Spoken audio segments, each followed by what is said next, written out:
asitti garuu Daawitiin dhoqqeen inni akka supheetti qabatee isa gadhiisuu dide kana inni Waaqayyo harkisee keessaa baase kun garuu dhoqqee isa biyya lafaa miti, dhoqqee cubbuuti. Har'a waa'ee isa kanaa miti kanan dubbadhu. Isa inni iddoo isa jabaa sana miilla koo dhagaa isa sochoone sana isa jedhu sanarratti xinnoo ishee dubbachuun barbaada. Waaqayyoof galanna ta'u. Waaqayyo har'a obboloottan kunuun dhoqqee isa akka suphee namatti qabatee nama hin gadhiifne sana keessaa harkisee nu baaseera. Kun waan tokko gaaffii hin qabu. Dhoqqee isa biyya lafaa bishaan inni kan ofirraa baasu. Dhoqqee cubbuu garuu dhiiga Kiristoos duwwaatu dhiqee nama qulleessa. Har'a gaanuu dhoqqee keessaa gooftaan gototee nu baaseera. Garuu akkamitti immoo dhagaa sochoone kanarra dhaabbachuu dandeenya kan jedhu xinnoo jabaan keenya eenyu akka ta'e isinii galaasumaan maqaan Waaqayyo kan eebbifame haa ta'u. Eeyyee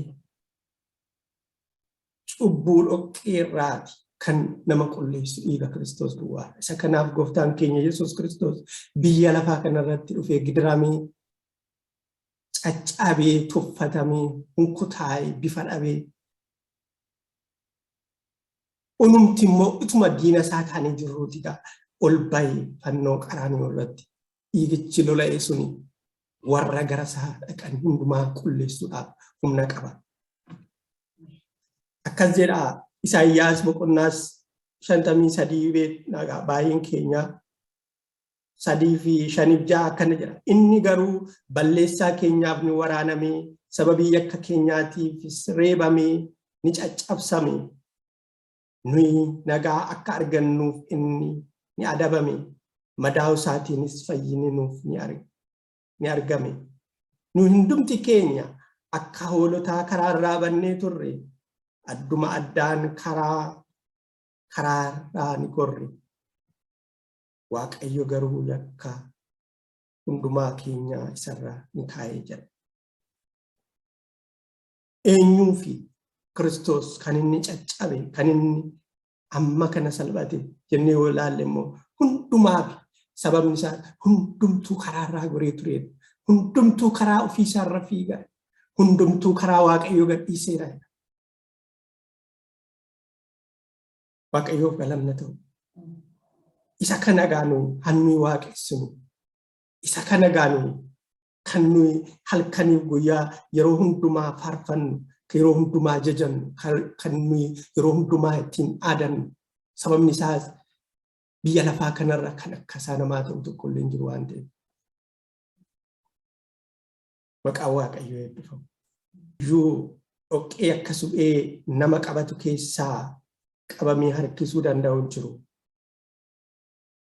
Roomee boqonnaa 3:23 immoo eenyuuf akka caccabe ammas hin dubbataa achitti hundinuu yakkaniiru. Ulfinni Waaqayyoo isaanitti hir'ateera.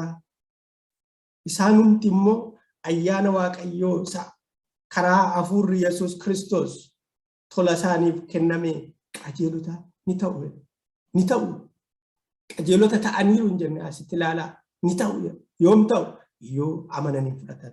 Kiristoosatti dhuguma naaf caccabde, naaf fannifamte, naaf duute, naaf du'aa kaate. Anis isan du'een ture. Cubbuutiin du'ee ture sana gara jireenyaatti na waamte jedhanii warra satti kooluu galanii fi maal ta'aa jira? Inni immoo qajeelota godhee isaan dhaabee jira. Waaqayyo qajeelota godhee nu haa dhaabu. Yaa obboloottan koo gaa Kiristoos du'uunsaa namni qullaa'anitu jiru miti. Tuma cubbamaa taanee jirru, tuma diina isaa taanee jirru du'e. Iddii du'ee booddee garuu ati cubbamaanii mootummaa koo galtaa hin jenne. Lakki gatiin kaffalameera, gatii kaffalame kana yoo fudhatte galta jedhe malee du'uunsaa barbaachisaadha. Haa ta'u malee garuu dhuguma naaf duuteetta jedhanii amananii yoo duukaa bu'an immoo isa wajjiniin bara baraan adeemu. Garuu kan nama gaddisiisu yeroo baay'ee waa'ee isa Kiristoos du'eef kanaa miti nama kan riphisu. Isuma biyya lafaa kanatti hafuutu yeroo baay'ee halkanii guyyaa hirriba nu dhorka. har'anui biyya lafaatiif kan rakkannu sagatamee achitti ajaa'ina marakkisu sanaaf yookiin immoo by product yookiin atalaa sana jecha atalaa maal godhama hin gatama yeroo baay'ee yaada keenya kan fudhatu yeroo keenya kan fudhatu humna keenya kan fudhatu atalaa gatamee as biyya lafaa irratti isa garuu isa cuunfaa isa zayitiisa isa qulqulluu isa barbaadamu badaa yeroo laannu inni barbaadamu sunis bara baraan Kiristoos wajjin jiraachuu Waaqayyo nu gargaaru. Amen. Zayitiisa dhiibnee atalaa isaatiif halkanii guyyaa hirriba dhabna. Ifa manaa godhaa malee keessumaa warri carraa argannee gara biyyoota guddatanii dhufan kana badaanuuf hin galu waa'een Kiristoos kun. Jaalalli Kiristoosiin wanti bakka bu'u hin jiru. Biyya barbaadanuu jedhan qabeenya barbaadanuu qabaatan beekumsa barbaadanuu qabaatan. Yaa obbolootaan koo Kiristoosiin wanti dorgomu tokko jiraachuu hin qabaatin jireenya keenya keessa. Kiristoos kaa hundumtuu yakkaniiru jedha. Hundumtuu yakkameera. Ulfinni Waaqayyoo isaanitti hir'ateera. Kanaaf warri kun gaa yoo dhufanii ana wajjiniin bara baraan dhaabbatu. Kattaa jabaasa kana Kiristoos wajjin warra adeeman. Roomaa boqonnaa 5 lakkoofsa 7-8 illee akkana jedha. Tarii namni nama gaarii godhe tokkoof du'uuf fedhaa qabaata ta'a malee namni qajeelaadhaaf waan du'uuf hin fakkaatu. Waaqayyo garuu utuma nuyi cubbamoota taane jirru Kiristoos nuuf du'uu isaatiin hammam akka nu jaallate ni agarsiisa jedha. Hammam akka nu jaallate. Jaalalli Kiristoos yaa obbolootaan koo har'a namni keessumaa bara keenya kana namuma isa jaallatu deebisee jaallatuuf humna hin qabu. Sababni isaas dhimmi isaa nama miti jecha. Dhimmi isaa wayii maateeriyaalii biyya lafaa kana. Kiristoos garuu akkasii miti. Inni garuu diinuma isaa jaallatee fannoo irratti qaba. Warruma isaa arrabsaniini isaanoo waan dubbatan isaanoo waan godhan hin beekani dhiisiif jedha. Warruma isa waraanuuf, warruma isa ajjeesaniif. Warri isa balleessuudhaaf deeman illee waan balleessan fakkaata. Yeroo tokko diinonni keenya nu balleessuuf jedhanii balleessu obbolootaan. Kiristoosiin yeroo fannisan, yeroo salphisan, yeroo waraanan, yeroo gara fannoo irratti ol baasanii ofii isaanii akka balleessaa jiran isaaniif hin galle jarri sun. Inni garuu mootummaa isaanii diiguu deema ture. Isaaniif garuu hin galle. Kanaaf yeroo tokkotti ijoollee Waaqayyoo waan taaneef hin dhiibamuu dandeenya. Hin dhiibamnas. Sababni isaas hojii isaanii isa jallinaa sana wajjin waliin gallu waan taaneef yeroo tokko immoo yeruma waldaa dhumnutu bu'aa warri kiristaana taanus jirra.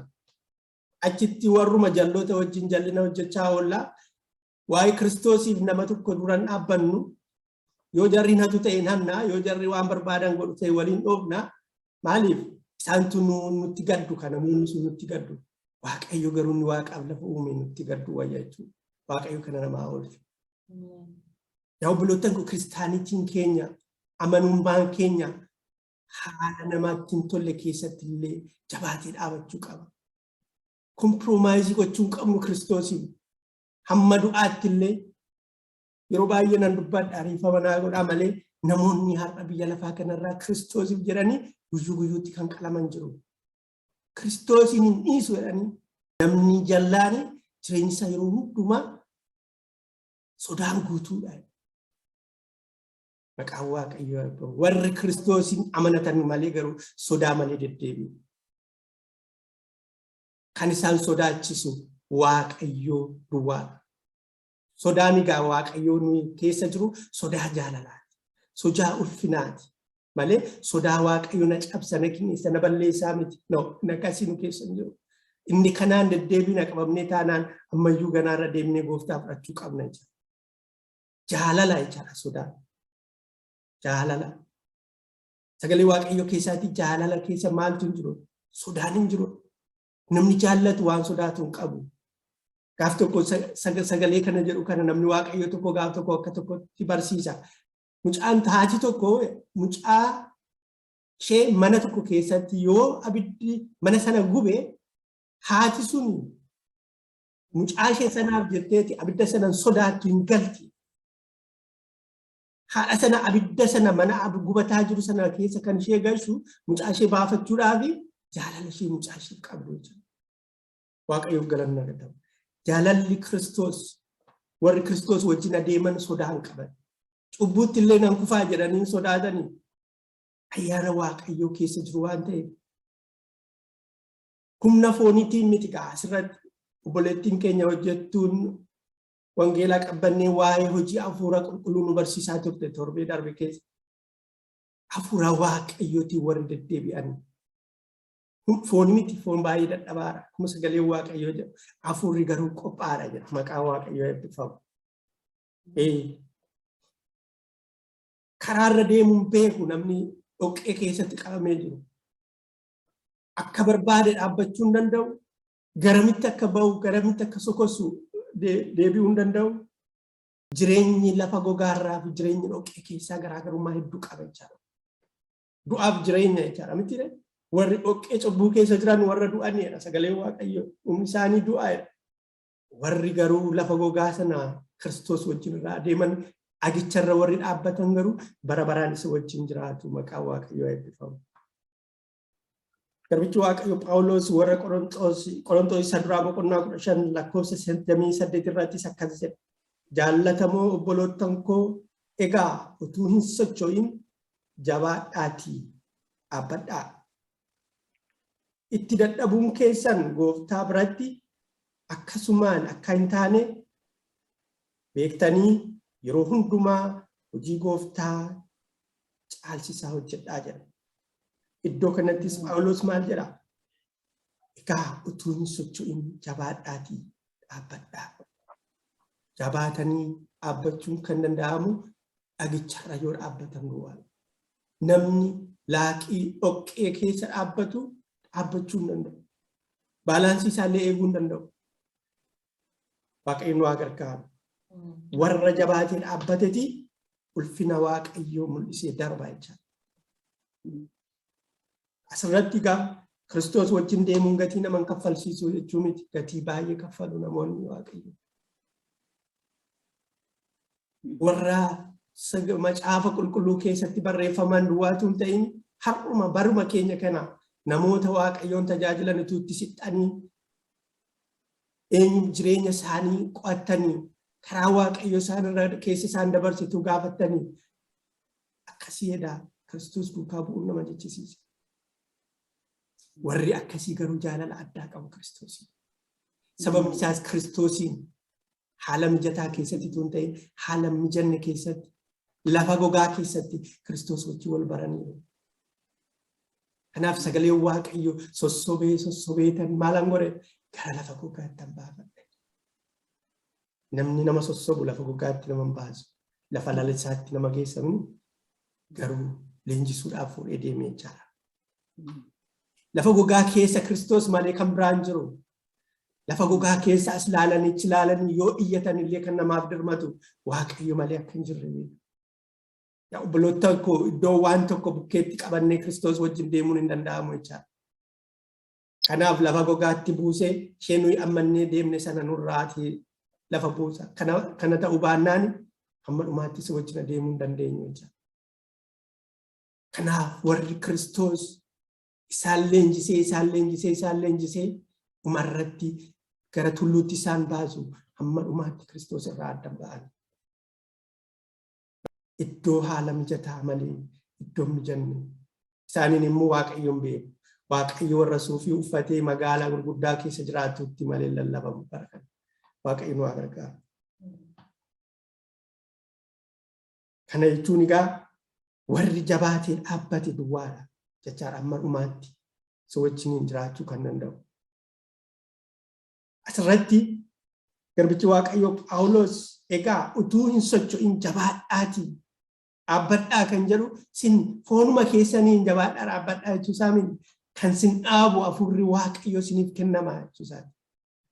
gidiraaf dhiphina keessatti illee inni sin jajjabeessu hafuurri Waaqayyoo yeroo hundumaa si wajjin jira yoo sin isa wajjin ta'uu barbaadaniitu isaati malee fooniin immoo akkuma foon keenya immoo yeroo hundumaa mijataa barbaada haala namatti tolu haala mijataa barbaada.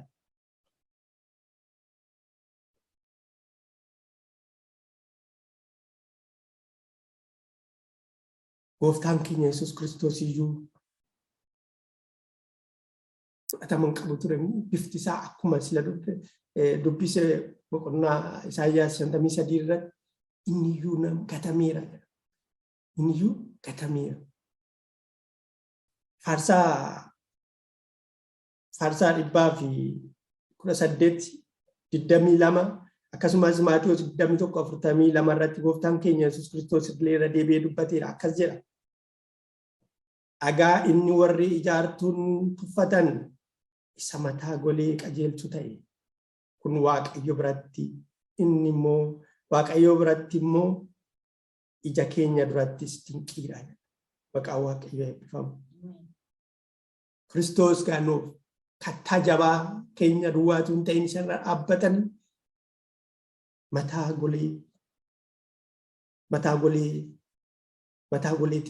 golee jechuun egaa namoonni injiinaringii kana waa'ee mana jaarsaa fi kan beekuu danda'u kornerii arfan dhaabbata jechuudha. Jabina sana irratti hundaa'am jabinni istiraakchariin mana sanaa jabaatee dhaabbachuu kan danda'u. Mataan golee laafaa taanaan mana sana qilleensuma xinnootu jigsa jechuudha.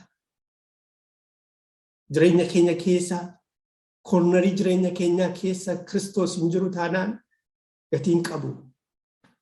Waanuma xiqqoodhumatu bubbeema xixinnoo biyya lafaa kanarra adeemu kanatti jireenya jigsa jechuudha. Jabinni jireenya ijoollee Waaqayyoo Kiristoos wajjin yoo ijaarame Kiristoos yoo achi keessa jiraate duwwaa. Waan nuyi goonu hundumaa keessa Kiristoos hin jiru taanaan dhaabbachuu hin danda'u. Yookiin immoo mana jireenya keenya isa bara baraa sanaan nu ga'uu hin danda'u. Kiristoos jireenya keenya keessa jiraachuu qaba. Jireenya keenya idilee keessa Kiristoos jiraachuu qaba. Sababni isaas jireenyuma keenya isuma guyyuu guyyuutti hojjennu kuni iddootti karaa Waaqayyoo irraa nu kaachistu jirti jiraachuu danda'a obboloottan kun. Kanaaf jireenya keenya keessa Kiristoos golee mataa sana miti taanaan cornerstone jedhu warri afaan Ingiliffaatiin isni hin jiru taanaan yaa obboloottan koo wanti dhaabbatu hin jiru. Bubbee xixiqqoo qormaatuma xinnoo isheetii Waaqayyo biraatti nu ari'ee gara biyya lafaatti nu deebisa. Kanaaf gaa waan nuyi goonu hundumtuu mataa goleessa ta'e Kiristoos kana. Dhagicha isa ta'e Kiristoos irratti golee arfaniin immoo inni yoo jiraate duwwaa waan hundumtu jabaatee dhaabbata ammanumaa. Inni gaa isa bara baraati. Inni gaa isa bara baraan isa wajjin nu jiraachisu. Maqaan Waaqayyoo eebbifamu. Yaa obboloottan koo gaa akkuma sila dubbachaa ture atalaa isa gatamu isa ajaa'u sanaaf jennee Kiristoos duukaa buuna taanaan gatiin qabu. Lafa gogaatti deemu miti. Lafuma mijataa keessatti gaaf tokko yoo aga bubullee Kiristoos hin ganne biraa deemna. Waaqayyo nu gargaaru. Kanaaf Kiristoos kattaa jabaa nu irra dhaabbannu bara baraan irra dhaabbannu duwwaatu hin ta'in mataa goleetis. Wanti goonu waan nuyi guyyuutti goonu jireenyi keenya hundumaa Kiristoos keessaan urgaa'uu qaba jecha. Akkuma sagalee Waaqayyoo jedhu sin warra biyya lafaatti iyyuu maal foolii jireenya isa bara baraa urgooftu jedhamee sagalee Waaqayyoo akka kana jecha. Jireenya Kiristoos keessa hin jirre foolii hin qabu. Hin ajaa'a jecha akkuma san sila isinitti dubbadhe. Sa'ata laaggatamee ajaa'u sana akkuma sana jecha. Kiristoosin urgoofnaa laadan haala naannoo jirtu keessatti. Isa kana of gaafachuu qabna. Moo fakkeessinaa nuyis yeroota baay'een qabaa duratti yoo warra pheenxee bira dhaqan akkuma pheenxeetti aktii godhu yoo warra biyya lafaa bira dhaqanis akkuma sanatti godhu. akkasiin ta'uu qabu ijoollee Waaqayyoo. Yeroo hundumaa warra du'an sana warri raareqii dhoqqee cubbuu keessa jiranii warra du'anidha sagalee Waaqayyoo. Isaanitti wanti urgaa'u du'adha. Nun garuu jireenya nam tokko nu gorsuudhaaf yookiin immoo akka nu isa gorsinu nu biraan dhufa yoo ta'e kinini isa kamidha laata nama sanaaf kan laannu isa biyya lafaa moo isa kan Waaqayyooti. Kanallee of laaluu qabna. Yeroo tokko garuu eenyu akka taanee fi eenyu wajjin akka deemnu nama wallaalchisa. Haasaadhuma nuyi namoota wajjin haasofnu irraa kan ka'e. Kiristoos wajjin jireenya keenya keessa jiraata. Hanaani nuyi kinini taableetii isa biyya lafaa sana miti nuyi nama tokko rakkatee kan nutti dhufeef kan laannu. Dhuguma rakkinni biyya lafaarraa ti dhufu hundumtuu ijoollee Waaqayyoo irra nuuf. Haa ta'u malee garuu garaagara kan godhu akkaataa nuyi rakkinoota sanatti simannudha malee har'a warri lallaban jiru hin beeloftuu hin rakkattuu hin hiyyoomtuu ati yeroo hundumaa mo'ichaan adeemtaa sooromtee adeemtaa warri jedhanii lallaban jiru akkasiin jedhu sagalee Waaqayyoo. Inni kun siistemiidhuma biyya lafaati. Akkas jedha biyyi lafaa. Kanaaf egaa nam tokko rakkatee yoo gara keenya dhufe kinini isa kam akka nuyi ajajnuuf hin beeku. Garuu ijoollee Waaqayyoo yeroo hundumaa furmaata rakkinaaf. Siistemiin biyya lafaaf furmaata miti. Siistemii Waaqayyoo duwwaatu furmaata. Kanaaf nu illee namootuma wajjin haasofnu. Kana jechuun namoota Waaqayyoon hin beekne wajjin hin jiraannaa hin deddeebina hiriyaannee godhachuu qabna. Haa ta'u malee garuu akkaataa nuyi namoota sana wajjin aktii goonu. Akkaataa nuyi namoota sana wajjin walitti dhufeenya nuyi qabnu. Dubbiidhuma nuyi walitti dudubbannu irratti illee of eeggannoo nu barbaachisa. Sababiin isaas namicha sana du'a keessatti kan hambisu nuudha. Akkaataa nuyi isa wajjin deddeebinu jecha. Waaqayyo nu haa gargaaru. Nuyi jireenya keessa fooliin jireenyaa sun urgaa taanaan namicha sanaan ati gooftaa fudhadhu Waaqayyoo pheenxee ta'e maal jenneetti lallabuun nu barbaachisu. Dhugaa dubbachuuf. Waaqayyo nu haa gargaaru. Eeyyee. Akkuma sila dubbadhe egaa maddi jabina keenyaa hafuura Waaqayyooti.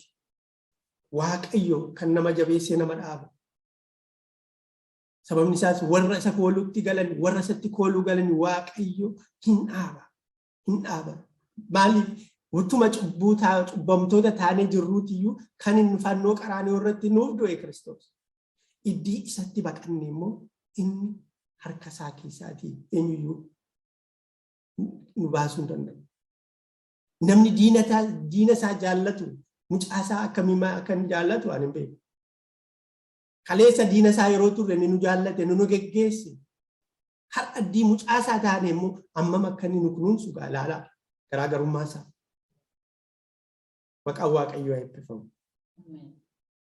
Qorontos isa lammataa boqonnaa 1:20 irratti maal jedhaa? Isin wajjin jabeessee kan nu dhaabe hojii kanaafis kan nu dibe Waaqayyoodha jedha. Eenyudha jechaadha jabeessee kan nama dhaabu? Laaqii keessaa gototee nama qulleessee inni jabeessee nama dhaabu eenyudha? Waaqayyoodha jechaadha. Humna keenyaan miti. Dubbichi maaliin jedhee humnaan jabinaan miti. Waaqayyo wajjin adeemuun Waaqayyoof jiraachuun humnaaf jabinaan miti. Humna Waaqayyooti. Warri Waaqayyotti wajjin adeeman immoo yeroo Kiristoos wajjin camadamaniiru waan ta'eef humna yoo dhaban illee humna qabu. Beekumsa yoo dhaban beekumsa qabu.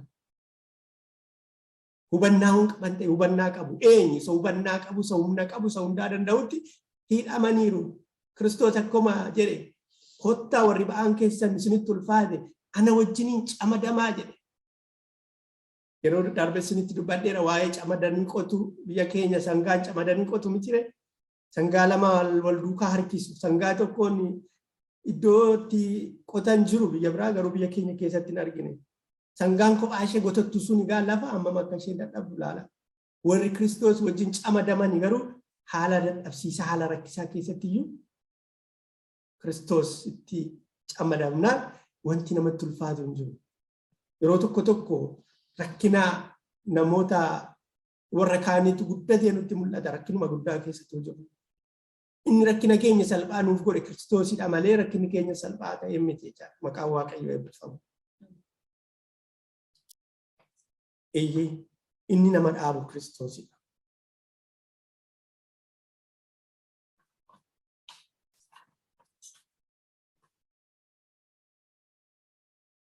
Roomee boqonnaa 5:10 irratti akkas jedha.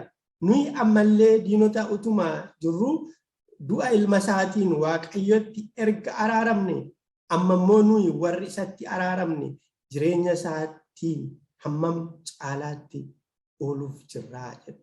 Suma sila isiniin dubbadhe. Kaleessa diina taaneetu jirru nu jaallate. Warri isatti amanan immoo ijoollee isaa ta'u, warri ijoollee isaa ta'an immoo dhaaltuus qabeenya isaa ta'u, dhaabultuu mootummaa isaa barabaraa ta'u. Waaqayyo warra isatti maxxanan yeroo hundumaa haala kam keessatti iyyuu gargaaree gara gaariitti isaan baasa. Yeroo tokko tokko akkaataatti Waaqayyo hojjetuu fi akkaataa nutti waliin galu. Nu yeroo hundumaa gammachuurraan gammachuutti mo'ichaa irratti waan akkasii eegna akkasii hin ta'u. Faallaa deema kan Waaqayyo. Waaqayyo suma namatti hin tolle keessaa waan namatti tolu baasa. Gidiraaf dhiphinuma keessaa aaragalfii boqonnaa isa barabaraatti nama baasa. Maqaan Waaqayyo eebbifamu. Faarfattuu obboleettii tokko Waaqayyo ishee eebbisu Asteer Kabbadaati natti fakkaata. Maal gootii jetti. Baay'ee natti tola. Maal gootii. Kiristoos jalqabumayyuu warra sanyii kabajamoo keessaa ba'a jedhamee eegamaa ture miti. Kanaaf har'ayyuu namoonni baay'een hin amanan. Kiristoos kan biraa eegaa warri jiran jiru. Maaliif iddoo warra ulfina sanyii filatamoo warra akkasii keessa baay'ee. Namni abdii kutateetiin immoo fidee abdii namatti hora. Maqaan Waaqayyoo eebbifamu. Du'aa boolla keessaa kaase. Akkasii jechaadha hojii Waaqayyoo. Maali nama tokko diinni du'ee boolla awwaalaniitii foolii godhatee kaasuu moo ituma inni dhukkubsatee jiru fayyaa isaatti fayyisuutu salphata. Akka kaalkuleeshinii keenyaatti yookiin biyya lafaatti ituma inni dhukkubsatee jiru fayyisuutu salphaa ture. Garuu sababni isaati Waaqayyo waan godhu hundumaaf iyyuu nuuf hin ibsu. Maaliif akkas godhe? Maaliif rakkataa namni Waaqayyo? Namni Waaqayyoon tajaajilu halkaniif guyyaa maaf rakkata? Yoo rakkina laallu waa'ee Phaawulos yeroo ilaalluuti beeknamni Phaawulos waan inni hin ta'in hin jiru obbolootan kun. Har'as jiru namoonni Waaqayyoof adda ba'anii rakkatu beela'u qullaafaa warri deeman jiru. Warri miilli isaanii ciccitee sagalee Waaqayyoo lallaban jiru. Namichi kun maaf akkas ta'e? Nuuf hin galu har'a. Garuu gaafa achi deemne nuuf gala maqaan Waaqayyoo eebbifamu.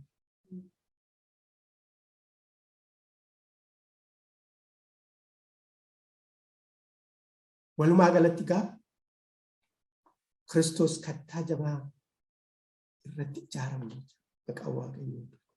Kan nu irratti ijaaramne Kiristoos taanaani wanti nu sochoosu hin jiru. Gammachuunis gaddis argachuu dhabuunis nama sochoosu jira. Isa kana kan inni dubbatu Daawwit boqonnaa 40 Faarsaa 42:1-2 keessatti.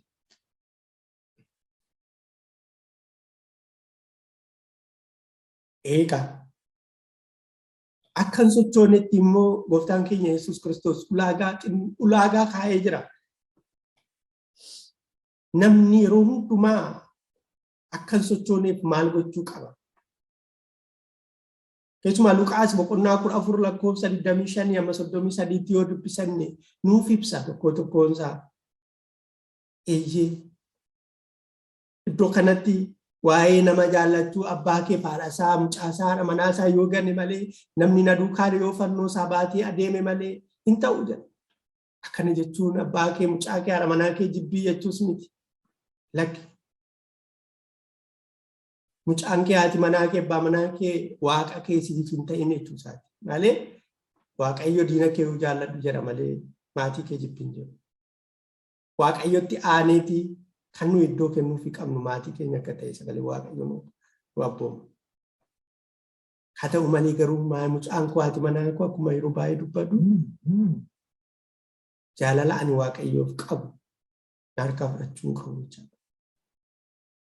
Namni jaalala waaqayyoo qabu jaalala diina isaayyuu qaba. Maqaan waaqayyoo eebbifamu. Isa kana yeroo tokko waan faallaasaa dubbatu fakkaata sagalee waaqayyoo miti garuu. Luqaas 14:27 maal jedha? Fannoo isa anaaf jedhee baatee na duukaa kan hin buune bartuu koo ta'uu hin danda'u. Isin keessaa namni mana dhagaa ijaaruu barbaadu duraan dursee horii ittiin mana kana ijaaree raawwatu qaba yoo ta'eefi taa'ee kan hin shallagne eenyu jedha. Asirratti gaa dursi jireenya keessan hundumaa keessatti an dursanaaf laadhaa jechuusaa. Fannoon gaa salphaa miti. Akkuma sila dudubbachaa ture sana Kiristoos wajjin adeemuun gatii guddaa nama kaffalchiisa. Beela'uun illee jira, tumamuun jira, hidhamuun jira. Argitanii yoo ta'e Phaawulosiin waan inni hin ta'in hin jiru mitiire. Barri waldaa keenyaa wangeelaa kana amma ayyaanni waaqayyoo nu dandeessisetti qo'annee turre hojii ergamootaa yeroo baay'ee waa'ee Phaawulos baay'ee nu dhiba ture yeroo sana. Iddootti dhaqee nagaadhaan deebi'een jiru hin qabu.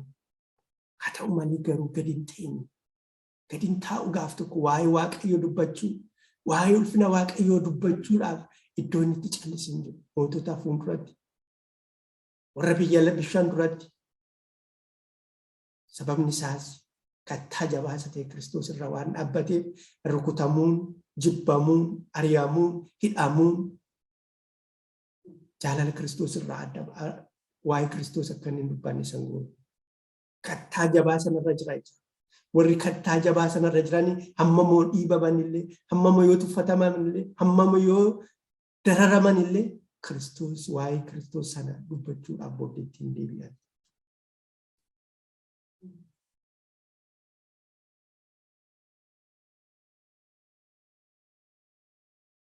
Waaqayyoof galanna ta'u. Walumaa galatti gaa mallattooleen duukaa buutota Yesuus Kiristoos warri kattaa jabaa sanarra dhaabbatanii gabaabsee sadan tokkoon nan dubbadha akkana jedha. Warri akkasii kun maal godhu? Ija baay'ee godhatu. Ija sana ija isa waaqayyoo itti gammadu, ija isa waaqayyoo ulfina waaqayyoo mul'isu godhatu. Yoo jabaatanii dhaabbatan. Isin anatti qabamtanii yoo jiraattan dubbii koos isin keessa yoo jiraate waan feetan ni kadhattu isiniifis ni ta'a. Kanaan ija baay'ee godhachuu keessanii bartoota koo akka taatanis mul'isuu keessaniin ulfinni abbaa koo ni argama. Maqaan waaqayyoo eebbifamu. Warri waaqayyoo kattaa jabaarra dhaabbatan suni waaqayyoof maal dhiyeessu jecha hojii isaaniitiin, diddeebii isaaniitiin, gochaa isaaniitiin waaqayyo maal godha? Ulfina argata. Fakkeenyaaf Daani'eel fa'aa fudhadhaa. Abdinaagoos Misraaq fa'aa fudhadhaa. Maal godhan? Hamma du'aatti amanamoo ta'an yeroo abiddi dachaa 7 boba'ee abidda sanatti darbatamanii abiddichi garuu gubuu dide maaltu ta'e waaqayyoof? Ulfina guddaa ta'e.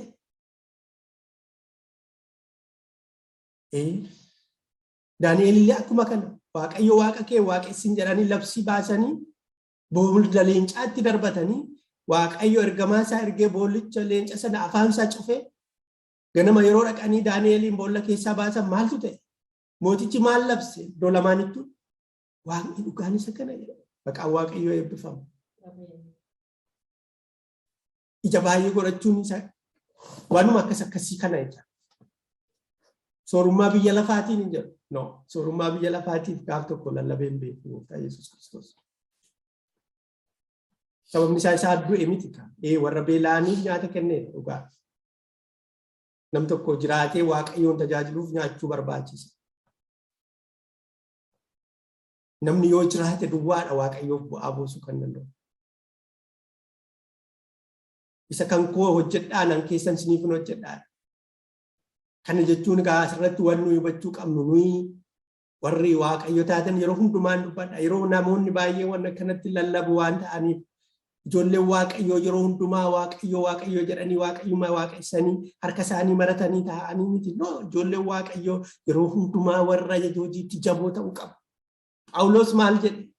Ofii isaatiif ituu hamma kana bara hamma kana tajaajilu jireenya isaatiif immoo dunkaana hodha ture. Akkasi eenyurratti ba'aan taane eenyuun buddeena naa kennaa jedheen kadhanne. Har'a garuu iddoo fudhatee kan jiru isa kana obboloota. Har'a namni kadhannaa daqiiqaa lamaa si kadhatee booddeetii waa'ee birrii si gaafata. Keessumaa bara teknooloojii kana yoo ilaaltanii baay'uma sin gaddisiisa dhugaa dubbachuuf. Kiristoos garuu isa kana miti. Inni kun Kiristoos miti. Kana keessa fooliin Kiristoos hin jiru. Har'uma ammuma si kadhatee inni birrii si gaafatu inni Kiristoos isa wajjin hin jiru. Badaa nama sana duukaana deemina.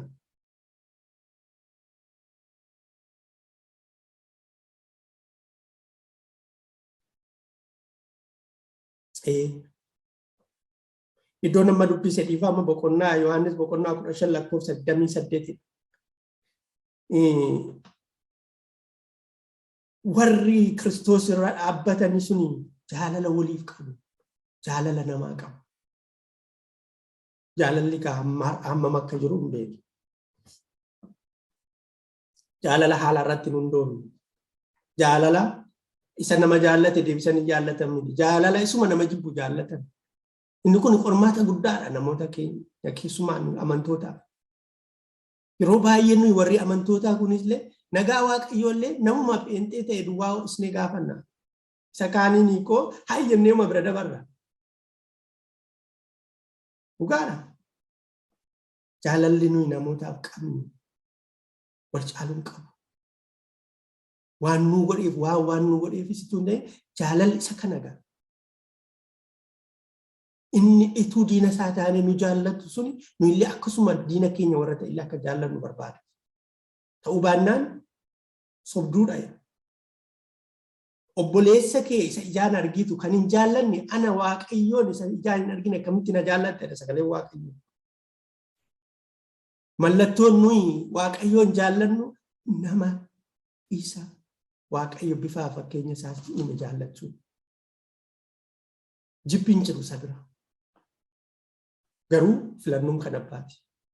Yeroo tokko nuyi warri pheenxonni kun waaqayyo warruma pheenxota duwwaa jaallatan itti fakkaata. No, nu hundumaayyuu jaallata sirrii.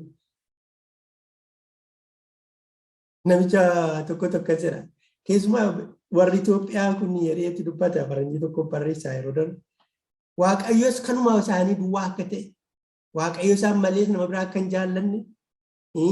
Waanuma ammoo dhugaan taane immoo waaqayyo isaan bira waaqayyo biratti akka dhugaa ta'e fudhatanii akkanatti fudhatu warri Itoophiyaa kun baay'ee na dhiba yeroo dubbatu.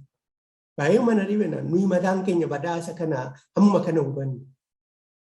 Waaqayyo kan keenya duwwaa kan keenya waan hundumtuu waaqarraa gadi bu'u. Kan warra kaanii immoo lafa keessaa ol ba'ee ta'ee iddoon dhufeessu. Waaqayyo nu gargaaru. Jaalala. Yohaannis boqonnaa 13 lakkoofsa 35 irratti maal jedha? Jaalala yoo waliif qabaattan kanaan namoonni hundinuu akka isin bartoota koo taatan ni beeku. Namni jaalalli waaqayyoo keessa hin jirre bartuu waaqayyo Kiristoos miti jechuudha. Kun mallattoodhuma baqa kun teestiima xinnoodhuma isheeti. Nama waaqayyoo tokkotu yeroo tokko akkas jedheeti barreessa ture. Namicha wayii tokkotu galaana guddaa tokko keessatti liqimfame. Ituma daakuu fagootti markaba arge jedhe. Markaba sanatti bira ga'uudhaaf baay'ee dhama'ee gaafa markaba sana biraatti dhiyaatu namoonni achirra jiranii wal dhaanii wal gogombisu booksiiti. Amma immoo isaanirraa baqachuudhaaf. Laalaa humna isaa inni fite. Yeroo tokko mana waaqayyoo keessa jaalalli hin jiru taanaani hin baqata namni hin dhufu jechaadha. Waaqayyo kan nu haa oolchu buloota. Jaalala nuyi walii keenyaan qabnudha. Mootummaa Waaqayyoo bal'isuu kan dandeenyu. Nuyi walii keenyaaf jaalala hin qabnu taanaan namni nu baqata malee nutti hin siqu. Inni kun baay'ee murteessaadha jechaadha buloota. Akka salphaatti ilaalamuu qabu. Kun hundeedha jechaadha. Ija godhachuudhaaf.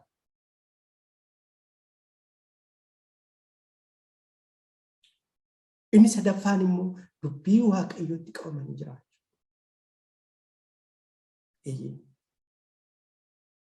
Yohaannis boqonnaa 8:31 maal jedhaa?